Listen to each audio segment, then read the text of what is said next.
Y después de escuchar al astronauta Chris Hadfield, este músico, este astronauta que se convirtió en músico viral, que ha grabado un disco completo en la estación astronómica, hoy Andrés eligió el tema Hija de mis pecados. Eso es lo que habíamos estado escuchando mientras tomábamos unos mates y reflexionábamos sobre la capa de ozono. Así es. Acá me pasó Rafael el dato de donde uno puede ver el estado de la capa de ozono. Es una página muy interesante del Goddard Space Flight Center de NASA. La página sería Ozone Watch, watch.gsfc, Goddard Space Flight Center.nasa.gov. Y hay unas imágenes muy lindas en la que estoy viendo, esto corresponde al 16 de septiembre, estamos abajo del agujero. El famoso agujero. A ver, tenía razón entonces. Para empezar, contanos qué es el agujero de ozono. ¿A qué llamamos agujero de ozono y si es efectivamente un agujero? Sí, es efectivamente un agujero. Es efectivamente un agujero. ¿Qué entendés por agujero? Yo que tengo niños, voy con mis niños a la plaza y se ponen a jugar y a lo mejor te hacen una montañita y uno entiende lo que es una montañita, que algo sobresale por encima, digamos en altura si le querés llamar, porque tenés mayor cantidad, y un agujero es cuando agarran y hacen un pocito con una palita y vos ves que disminuye la cantidad que vos tenés sobre una superficie o sobre una cantidad plana que sería el resto del planeta. Bueno, el agujero de ozono es más o menos lo mismo. La capa de ozono, si bien tiene una variabilidad en su espesor, que depende de la estación, de la posición del planeta en el que estés, principalmente de la latitud, a qué latitud estás, porque la intensidad de radiación que llega del Sol es distinta, dependiendo de la estación del año y dependiendo de la latitud en la que estés. Se forma en particular justo sobre el polo sur un fenómeno en el cual disminuye abruptamente la cantidad de ozono durante la primavera. ¿Sí? Es un fenómeno estrictamente relacionado con la cantidad y con la intensidad de radiación que llega sobre la primavera y que es producido por una mezcla o una superposición de fenómenos físicos y fenómenos químicos. O sea que es natural. Es natural. Pero, o sea, es natural en el proceso de formación y el proceso por el cual ocurren este tipo de reacciones químicas. Ahora, la cantidad de sustancias destructoras de ozono que hay ahora no son las mismas que las que existían en el planeta hace 150 años, y debido a ese incremento, ya que esas sustancias tienen una reactividad que se le llama que es catalítica. Esto significa que puede producir una única de estas sustancias CFCs, puede destruir muchísimas moléculas de ozono. No es que destruye una sola y después se acaba, sino que entra en un círculo de reacciones cíclicas que se repiten 1, 2, 1000, 100.000 veces, y eso es lo que termina produciendo este fenómeno. O sea, el fenómeno ocurre debido a la meteorología normal y natural que tiene la atmósfera, pero las sustancias químicas en abundancia son las que producen que este deterioro sea tan marcado y que nunca haya habido precedentes de este tipo. Ajá, efectivamente. En esta imagen que estoy viendo, en la página que mencioné, hay, digamos, sobre la península antártica y alcanzando Tierra del Fuego y el sur de la Patagonia, digamos, aparece una zona azul que, viendo la escala de abajo, corresponde justamente a una zona de 200 unidades Dobson, un poquito más o un poquito menos. Si yo miro esta misma imagen, pero para el mes de marzo, voy a ver todo, no veo esta zona azul.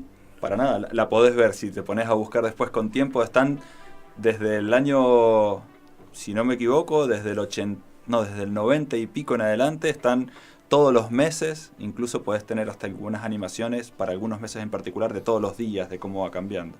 Súper interesante de ver. Y claro, eso ocurre, el agujero de ozono se empieza a formar en septiembre, se maximiza durante el mes de octubre, en noviembre se mantiene y empieza a cerrarse, y de acuerdo al año en particular, a cuánto frío, si le queremos llamar, haga en la estratosfera, no acá abajo, sino en la estratosfera allá arriba, es cuando termina de romperse. Normalmente durante el mes de enero o febrero ya desapareció. Vos decías que la capa de ozono cubre todo el planeta Tierra. La pregunta es, ¿por qué el agujero se hace solamente en este sector del planeta, donde estamos nosotros? ¿Han escuchado hablar del vórtice polar? Algo. Bueno, el vórtice polar es un viento muy particular que se genera sobre el continente antártico, porque tenés un continente rodeado por océanos en una pelota. Entonces esa masa de aire que está circulando empieza a armarse como un remolino, si le queremos llamar. Ese remolino hace que el aire que está adentro no pueda entrar en contacto con el de afuera. El Sol se va para el hemisferio norte, en realidad la Tierra gira, digamos, no es que el Sol se vaya, veníamos hablando de Galileo, no me voy a empezar a decir ahora ¿sí? que el Sol gira alrededor de la Tierra, digamos, ¿no? Pero en ese momento se enfría muchísimo esa parte interior. Al enfriarse se forman unos cristales de hielo muy particulares que ocurren solamente a muy muy bajas temperaturas, y es sobre esos cristales de hielo donde pueden pegarse estas moléculas contaminantes que emite el hombre, los CFCs y los HCFCs, y empezar a producir este tipo de reacciones químicas que no ocurren durante todo el año, sino que ocurren cuando llega el primer rayito del sol de la primavera. Entonces, durante el invierno se forma este remolino, se forma el vórtice, se forman estas nubes estratosféricas polares, y cuando empiezan a llegar los rayos de luz de la primavera, todo ese caldo de cultivo, esa olla que está por ahí, explota. Explota y destruye todo el ozono que tiene. Cuando llega el verano se rompe el vórtice polar, se rompe el remolino y se vuelve a mezclar el aire de latitudes medias con el de las latitudes altas, y entonces ahí se recupera la capa de ozono. El problema entonces es que por las características de nuestro planeta, en particular del hemisferio sur de nuestro planeta, un continente polar, la Antártida, rodeada de océanos, se genera este vórtice, este anillo de vientos que aísla una parte de la atmósfera, y ahí se producen estas reacciones, y con la llegada de la primavera, el sol ahora ayuda a que se generen estas condiciones, estas interacciones que terminan por destruir totalmente, o algo queda siempre. Siempre algo queda. Algo o sea, queda. Los valores más bajos registrados son alrededor de 80 Dobson units, 70 y pico Dobson units por ahí en algunos puntos, con lo cual siempre, a ver, pensemos de que se destruye más de lo que se forme. El ozono permanentemente se está formando, digamos, mientras haya oxígeno en la atmósfera y radiación solar, se va a formar ozono. Claro. El tema es que tan pronto como se forme va a empezar a destruirse, porque tenés todas esas condiciones meteorológicas que lo facilitan. El asunto es que entonces en ese periodo a esta región, o a la región debajo del agujero, va a llegar más radiación ultravioleta que de costumbre. Claro, y eso, lo que ha pasado este año en particular, que comentabas, es que el vórtice polar, este remolino, a ver, todos creo que lo hemos visto cuando vemos, incluso en la bañera, cuando empezás a ver que se arma el remolino en la bañera, no está siempre quietito, se mueve a veces un poquito por un costado, y si uno mueve con el pie cuando se está yendo el agua, uno puede ver cómo se puede girar un poquito para acá o para allá. Bueno, lo mismo pasa en la naturaleza dependiendo de toda la circulación que tiene el hemisferio sur. Este año en particular el vórtice se ha desplazado, no está centrado en el polo sur, sino que se ha desplazado a la ¿sí? Patagonia. En realidad al estrecho de Drake, claro. y en toda esta zona que está por aquí, y entonces en la periferia del vórtice polar y la periferia del agujero de ozono ha abarcado gran parte del sur de la Patagonia. Sí, efectivamente, eso me llamó la atención, porque no siempre estamos en Tierra del Fuego abajo del agujero, a veces sí, a veces no, pero ahora, digamos, el borde de la zona azul, o sea, el borde de la zona que indica los 200 Dobson, está llegando hasta el sur de la provincia de Buenos Aires. Así que no me quiero ni imaginar la radiación que están recibiendo en Carmen de Patagones, por ejemplo, o en Viedma. Sí, también tiene que ver esto, las recomendaciones que se han estado dando en estos días desde los ministerios de salud de las provincias patagónicas para lo que es la prevención de la piel. Recomendaciones respecto de la utilización de lentes y también de cremas protectoras para justamente aquellas personas que puedan llegar a entrar en contacto con el ambiente y evitar todo esto que el doctor nos comentaba, el doctor Rafael nos comentaba en el inicio de la charla. Si les sirve o un comentario adicional, en esta campaña en la que yo estoy participando ahora, South Track, se hace un pronóstico meteorológico antes de cada uno de todos los vuelos, y se trata de ir lo más lejos posible. Bueno, en el último parte que hicimos del pronóstico meteorológico esta mañana, tratamos de ir hasta más de 10 días a partir de ahora, y en principio todo estaría indicando que el vórtice se está empezando a volver hacia el polo sur, ¿sí? Entonces, seguramente en una semana o algo así ya no estaremos debajo del agujero de ozono tal cual está este año, y además en particular parece que esta pérdida de fuerza del vórtice, que es lo que controla la máxima destrucción de ozono por las bajas temperaturas, probablemente se termine de debilitar más rápidamente que años anteriores. Para los que recién se incorporan a la charla, les contamos que estamos dialogando con el doctor Rafael Pedro Fernández, especialista en modelado computacional de la química atmosférica y la calidad del aire a escala global y regional, y con él estamos aprendiendo más sobre el señor ozono y la capa de ozono. En alguno de las salidas del avión Halo se ha atravesado la zona del vórtice. Me parece que no mucho, ¿no? No, todavía no mucho, porque estos primeros vuelos están siendo vuelos nocturnos, porque están tratando de estudiar un fenómeno que también es muy importante en esta región, que se llaman las ondas de gravedad, ¿sí? Ondas de montaña y ondas de gravedad que se generan. Y uno de los instrumentos en especial que están utilizando es un LIDAR, que es un láser colocado dentro del avión, que para poder funcionar de manera óptima tiene que funcionar de noche. Entonces los vuelos están siendo vuelos nocturnos.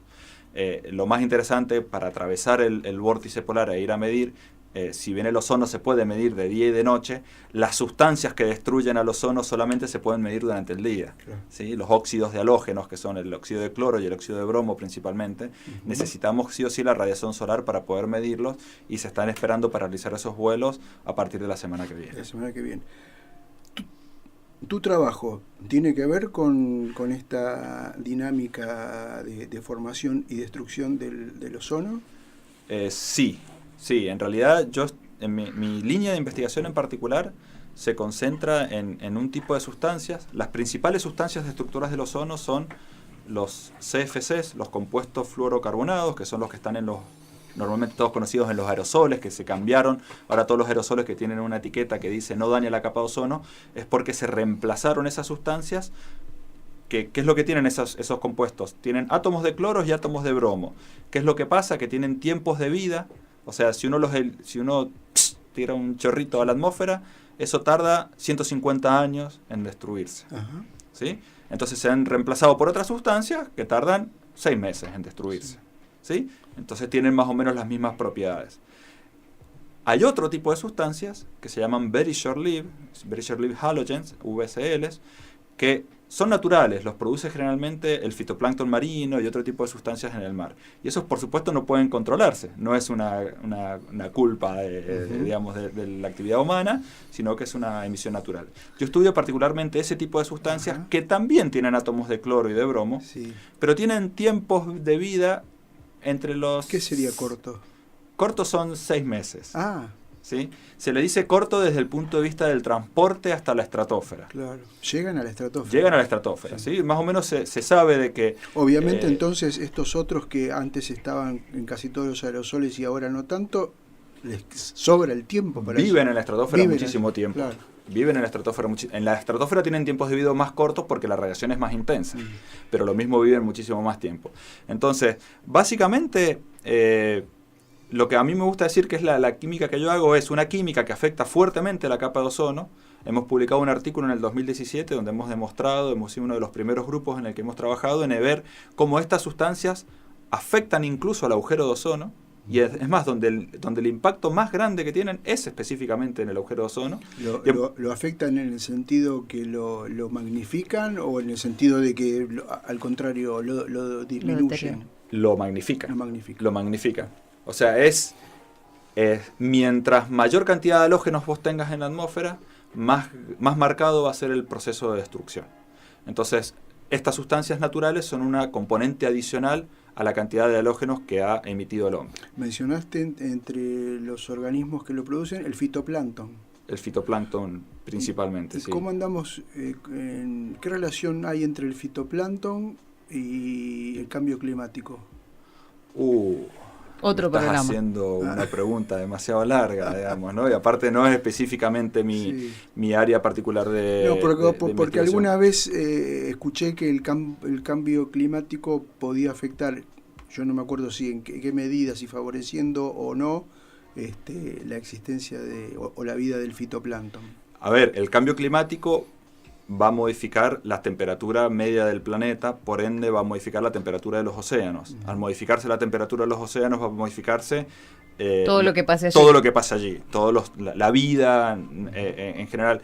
Y no solo se modifica la temperatura de los océanos, se modifica la acidez del océano y la cantidad de nutrientes que pueden estar llegando como consecuencia de todos los residuos.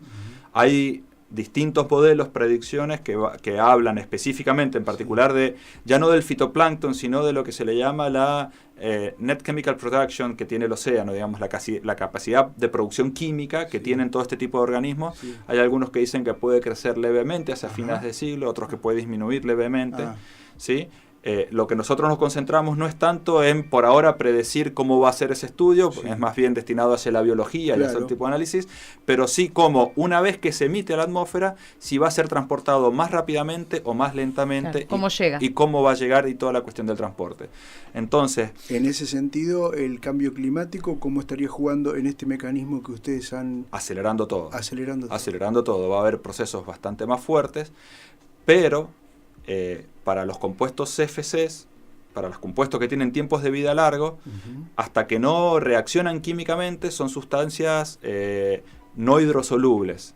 No se lavan con la lluvia, o sea, digamos, básicamente son transportadas y no tienen ningún tipo de pérdida. Pero se evaporan. Pero estas sustancias naturales tienen una alta reactividad también en la troposfera. Antes de llegar a la estratosfera, ¿se acuerdan que les hablaba de sustancias primarias y secundarias? Bueno, son sustancias secundarias que reaccionan muchísimo en la atmósfera antes de llegar a la estratosfera. Muchos de esos productos secundarios sí son hidrosolubles. Entonces, además de haber un transporte más fuerte con el calentamiento global, también va a haber mayor cantidad de precipitaciones o al menos eventos extremos. No sabemos si van a aumentar mucho las precipitaciones o no, dependiendo de la región del planeta. Pero cuando haya van a ser muy fuertes. Pero van a ser eventos extremos. Entonces puede ser que durante esos eventos extremos haya un lavado mucho más fuerte de lo que tiene la troposfera y entonces a los fines de la estratosfera tengamos una inyección o un ingreso de contaminantes un poco más bajo. Desde que te vinculaste con este tema o con estos temas, ¿qué parámetro ha cambiado drásticamente en la atmósfera? ¿Algún parámetro que tenga que ver o con la composición o con la aerodinámica o con lo que sea? Un numerito que vos digas, cuando yo estaba haciendo esto, este numerito era tal y ahora resulta que es otro. ¿Para bien o para mal, para mayor o para menor? Bueno, creo que... Porque yo entiendo que estos procesos son largos, son procesos de décadas, pero bueno, vos ya llevás casi una década y media como mínimo dedicado a esto. Sí, claro. sí. Mirá, creo que al menos siempre trato de ser un poco optimista con estos yo aspectos. No hablo ni de optimismo ni de pesimismo. A lo mejor un número que cambió para bien. Hace 4 años salió publicado el primer artículo científico en el cual estadísticamente se puede asegurar de que el agujero de la capa de ozono se está recuperando. Vamos todavía. Entonces, es posible. Entonces, todo esto surgió por el Protocolo de Montreal. Todas estas sustancias que se prohibieron para poner en todos los aerosoles, se tomó conciencia, hubo informes científicos, ¿sí? Muy importantes que remarcaron y que fueron utilizados después por Naciones Unidas para generar todos estos reportes. El primero de todos fue el que se firmó en el Protocolo de Montreal, el cual prohíbe este uso de sustancias. Y se estimó, y no se sabía exactamente cuándo iba a ser, que se íbamos a poder empezar a decir, sí, la capa de ozono se está recuperando. Protocolo desde el año 1987. Desde 1987. Y cada 4 años se prepara un informe intergubernamental, ¿sí? En el cual se va haciendo un update y se va actualizando tanto los descubrimientos científicos como las medidas de campo que van diciendo a ver si las medidas que estamos tomando están llevándose a cabo o no, si tienen efectos o no tienen efectos. En el año 2000, o sea, siempre hubo, dentro de la variabilidad que sabemos que tenemos año a año, ya se sabía que se había llegado a un pozo, que el agujero ozono había ido creciendo y a partir del año 2000, 2005 ya estadísticamente sabíamos que ya no crecía más el agujero ozono. Pero no se podía decir todavía que se estaba recuperando. y recién en el año 2015, con información de los últimos 15 años, se pudo ver que esa pendiente realmente había pasado de ser aumentando la destrucción a mantenerse constante, y que realmente ya en los últimos 3 años había empezado a mostrar estadísticamente una recuperación, y se ha ido confirmando año tras año hasta la actualidad. Con lo cual sabemos que el protocolo de Montreal funcionó, ¿sí? Y me parece que eso es una gran noticia, que por supuesto hay que seguir controlando y hay que seguir manteniendo de que esta restricción en las emisiones siga funcionando. Ahora, no sé si tenemos tiempo para entrar mucho en detalle con algunas cositas, pero muchas de... 2 minutos. 2 minutos. Bueno, muchas de estas sustancias que se introdujeron para reemplazar las sustancias que destruían la capa de ozono, terminaron siendo, que en ese momento no era el gran problema, sustancias greenhouse gases, sustancias de efecto invernadero. O sea que terminaban generando un calentamiento de la troposfera. Abajo. Entonces ahora está la enmienda de Kigali, que es un update del protocolo de Montreal, en el cual hay muchas de las sustancias que se sugirieron a partir del 87 que ahora tienen que dejar de utilizarse y empezar a utilizar otras, ya no por el efecto que tienen sobre la capa de ozono, sino las que tienen sino abajo. por las que tienen abajo como gases de efecto invernadero. Su rol como gas de efecto invernadero es totalmente secundario comparado con el que tienen arriba en la estratosfera, digamos, ¿no? Pero lo mismo es importante tratar de ver este sistema climático como un todo, y no decir, bueno, yo me concentro en lo que pasa en una parte del planeta y no me importa si destruyo, termino afectando lo que está pasando en otras regiones. ¿Qué sustancias son esas o alguna de ellas? Se llaman los HFOs, son compuestos hidrogenados, fluorados y oxigenados. Son todos compuestos derivados de los compuestos orgánicos. ¿Y se utilizan en...? Se utilizan también como para refrigeración y para mantenimiento de todo tipo de sustancia que requiera refrigeración. Eso ahora habría que cambiarlos por otras empezó en efecto el 1 de enero de este año. Caramba. Mirá. Ya está en vigencia. Bueno, terminamos con un mensaje positivo. Varias matrices vamos productivas. Bien, vamos bien. Sí. Estamos mal, pero vamos bien. Estamos por el buen camino. Lo que no estamos tan bien con el tiempo. No, nos quedan como 40 segundos. Yo creo que fue espectacular. Esto, si nos das permiso, lo vamos a subir lo vamos a compartir en las redes sociales seguro. Radio Y ha sido un gusto estar aquí, que lo primero que dijiste era que era un gusto para ustedes. Para mí también es un gusto poder venir a contarles todas estas cosas que estamos haciendo. Rafael, para ir terminando la charla, para los oyentes que quieran saber más sobre estos temas, un libro, un material, un artículo que nos recomiendes, más allá de ingresar a la página y poder ver a través de la virtualidad la capa de ozono y cómo trabaja en nuestra región, algo para compartir, una lectura para compartir. Mirá, para no entrar en la parte técnica, esta serie de informes en las que les comenté que se hacen cada 4 años, tuve la suerte de participar en el último, que salió publicado en el año 2018. Creo que una de las primeras veces que un argentino participa en ese tipo de informes, la verdad que fue una experiencia muy, muy linda. Y trabajando en eso me enteré que en conjunto con este informe científico venían las 20 preguntas y respuestas sobre el agujero de ozono. ¿Sí? Y es un material que realmente está muy muy bien preparado. Lo pueden buscar como 20 preguntas tal vez. Se llama 20, está todo en inglés, esa es la única diferencia, todavía no está traducido en español, pero es el reporte intergubernamental sobre la capa de ozono, en particular, no sobre el cambio climático, que es el que a lo mejor uno siempre busca, el IPCC, sino esto es el reporte sobre de las sustancias destructoras de la capa de ozono. Lo vamos a buscar y lo vamos a dejar también compartido en las redes de la radio. A las 20 horas, cuando esté despegando el avión Halo con instrumentos que van a recabar datos con los cuales Rafael va a trabajar, los invitamos, además de mirar el despegue del Halo, a mirar hacia el norte Júpiter y Saturno. Júpiter y Saturno para los trasnochados en el día de hoy. Nos quedamos sin tiempo. Las disculpas a Andrés Larraona. Esto ha sido Astrolabio. Nos volvemos a escuchar el sábado a partir de las 18 horas en la repetición. Gracias a todos.